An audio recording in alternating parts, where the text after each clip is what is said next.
Hey guys, so the Riyadh Masters tournament just started recently, and the top teams across all regions have come together for this huge tournament with the second biggest pool prize right after the internationals.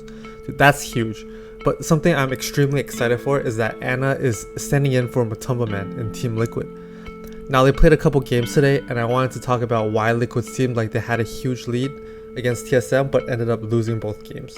So I'll be making a video for each game separately, so make sure you check out the other one as well. Let's get started. Alright, so let's look at the game 2 of this series. The main problem I noticed that Liquid had throughout the whole series is that they're missing a shot caller with the win conditions in mind. Right, so first off, they often lose their lead when making rotations, whether it's ganking a lane or TPing someone to defend the tower. So right here we can see Night Stalker goes to kill Wyvern with Skywrath, but it's actually not that worth it for him because he wastes so much time here. He has Haste Rune, he has to pop it, he had full HP, full mana, right, and now he has to use Bottle as well just to get this kill. It's actually not that worth it because after everything, Puck's still farming mid with full mana, full HP, didn't really lose anything. And Night Stalker is not there to contest anything, even though he had an advantage over Puck. And then we see here that Mickey actually stays and tries to kill Tomato, which ends up being horrible too because Puck can just TP whenever he needs to. And they actually get an ulti off on Zai, and then Night Stalker tries to help him, and then this actually just ends up horrible. So we can see right here, he tries to help, and then ends up dying to Puck.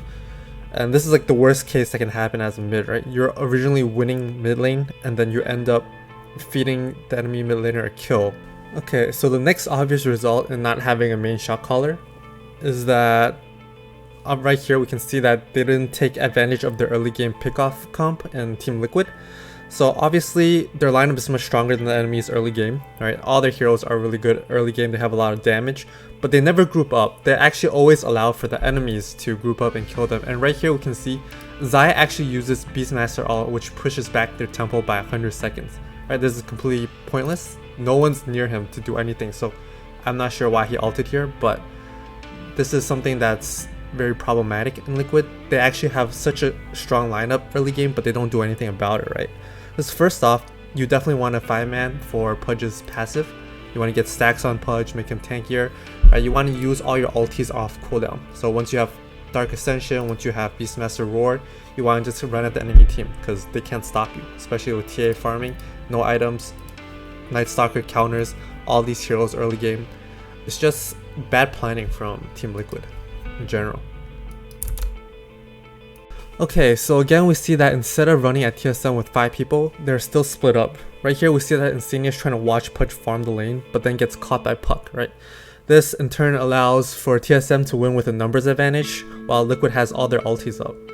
So why is this such a problem? So if we look at the lineup for late game, TSM is actually weaker than Liquid late game just because Pudge counters TA. But this is only if their net worths are equal.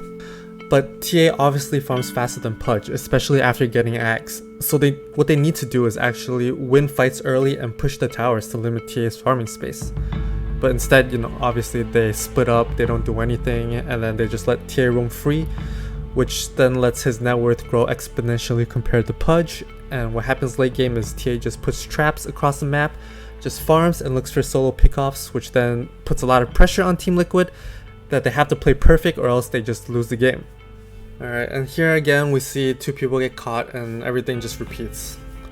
So all in all, I think all these problems can be solved with a strong shot caller in their team. I'm not sure if Liquid just doesn't have one or everybody pitches in their own ideas and everything gets confused, but I think they definitely need one team leader with the win conditions in mind to avoid all of these problems. But yeah, that wraps up game 2 of this series. Make sure you guys check out the video on game 1, and see you guys.